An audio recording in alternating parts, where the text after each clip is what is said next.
Returning officer কর্তৃক মনোনয়নপত্র অবৈধ ঘোষণা করার পরে আমরা আপিল শুনানি করলাম ইলেকশন কমিশনে এবং বিজ্ঞ ইলেকশন কমিশন খুশি হয়ে আদেশ অর্থাৎ প্রার্থিতা বৈধ হিসেবে ঘোষণা করেছেন। আমার মনে হয় যে কিছু বিষয়ে কথা বলা দরকার, সেটা হচ্ছে যে এই রিটার্নিং অফিসার সাহেবরা যখন এই স্ক্রুটিনিগুলো করছেন, এই স্ক্রুটিনিগুলো করার ক্ষেত্রে ওনাদেরকে আরেকটু সচেতন হওয়া উচিত। আরেকটা ব্যাপার বলি, আমরা প্রায় দেখতে পাচ্ছি যে স্বতন্ত্র যারা নির্বাচন করছেন, স্বতন্ত্র প্রার্থী হচ্ছেন, ওনাদের ক্ষেত্রে 1% যে আইনে আছে, যে 1% আরপিওতে যেটা আছে, 1% টোটাল ভোটারের একটা লাগে, সিগনেচার লাগে। তো সেইটা ক্ষেত্রে দেখা যায় যে 1% দেখা যায় যে 1,00,000-1,000, প্রায় আমাদের যে একটা অ্যাভারেজ 3 থেকে 4 লাখ ভোটার থাকে বা 2 লাখ 2.5 লাখ ভোটার থাকে, 7 লাখ 8 লাখও আছে অনেক ক্ষেত্রে।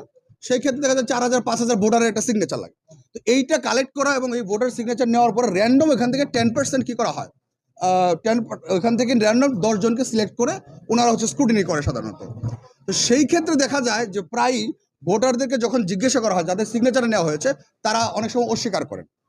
এইটার বেশ কিছু রিজন আছে। আমরা জানি যে we we all R aware that what is going on in Bangladesh.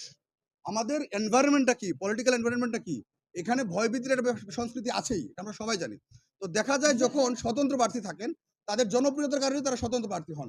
কিন্তু এখানে বড় বড় রাজনৈতিক দলগুলো থাকার কারণে ওই স্বতন্ত্র প্রার্থীর যে ভোটার যে সিগনেচারটা দেয় 1%-এর মধ্যে যারা দেয়, তারা অনেক সময় ভয়ে অস্বীকার করেন।